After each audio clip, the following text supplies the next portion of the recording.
The first night it happened, I remember thinking how quiet the house sounded without anyone else breathing inside it. Not peaceful and quiet, empty quiet. The quiet that makes you suddenly aware of your own heartbeat.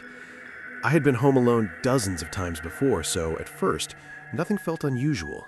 My parents were visiting relatives in another state, my siblings were away, and I had the entire house to myself for the weekend. No curfews, no noise complaints, no lights switching off unexpectedly. Just me, the rain tapping lightly against the windows, and the house I'd lived in my entire life. Or so I thought. It was a little past 10 p.m. when I locked the front door, checked the windows like my mother always insisted, and went upstairs to my bedroom. I left the hallway light on, something I never used to do, but the house felt different that night. Bigger. Hollow. The rain picked up as I lay on my bed scrolling through my phone. Thunder rolled somewhere far away, muffled and slow. Now and then, the house creaked the way old houses do when the temperature shifts. I told myself that's all it was. Then I heard footsteps. At first, they were faint, almost polite. A slow, deliberate pressure against wood. I froze. Our staircase had a very specific sound.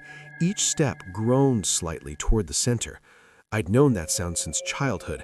I knew exactly which step complained the loudest. And someone had just stepped on it.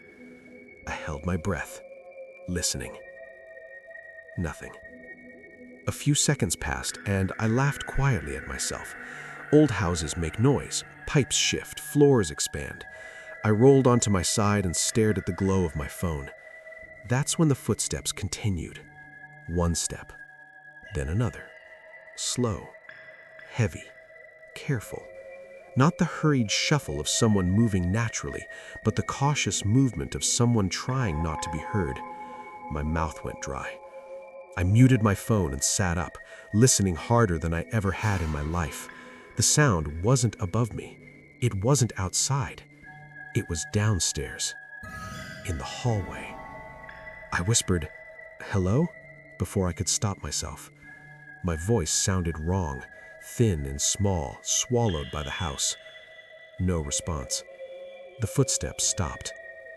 I waited. 5 seconds. 10. My heart thudded painfully against my ribs. I thought maybe whoever it was had realized I was awake and left. Then the hallway light went off. The switch clicked. That sound, the sharp snap of plastic, hit me harder than the footsteps ever could have, because houses don't turn their own lights off. I stayed completely still, my muscles locked, my mind racing through every possible explanation. Maybe the wiring shorted. Maybe the storm caused a surge. Maybe... The stairs creaked again. This time, closer. I slid off my bed and quietly locked my bedroom door. The lock felt embarrassingly fragile beneath my shaking fingers. I backed away slowly, pressing my shoulder against the wall, eyes fixed on the door as if it might dissolve. The footsteps reached the top of the stairs. I could hear breathing now. Low, steady, patient. Whoever it was didn't rush. They didn't fumble. They moved like they had all the time in the world. The handle of my door rattled once, just once, testing. I clamped my hand over my mouth to keep from screaming. The handle turned slowly, stopping when it met the lock. For a moment, nothing happened. Then the pressure increased, gentle, persistent, like someone leaning into it.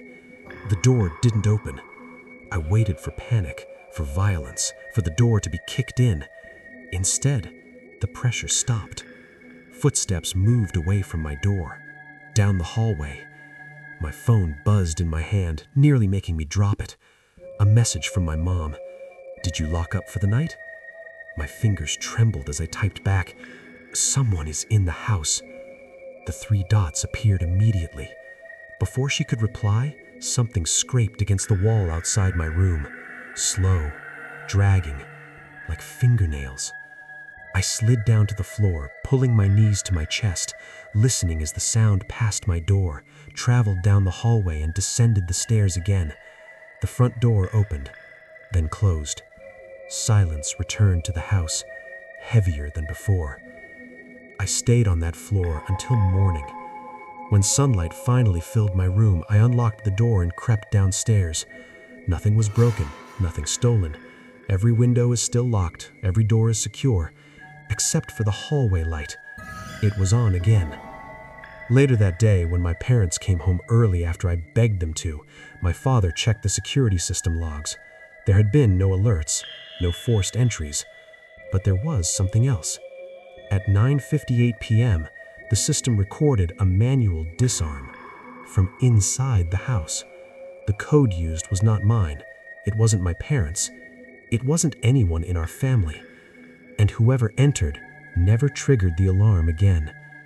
Sometimes, late at night, when the house is quiet and the rain starts tapping at the windows, I still hear footsteps on the stairs. But now, I never assume I'm alone anymore.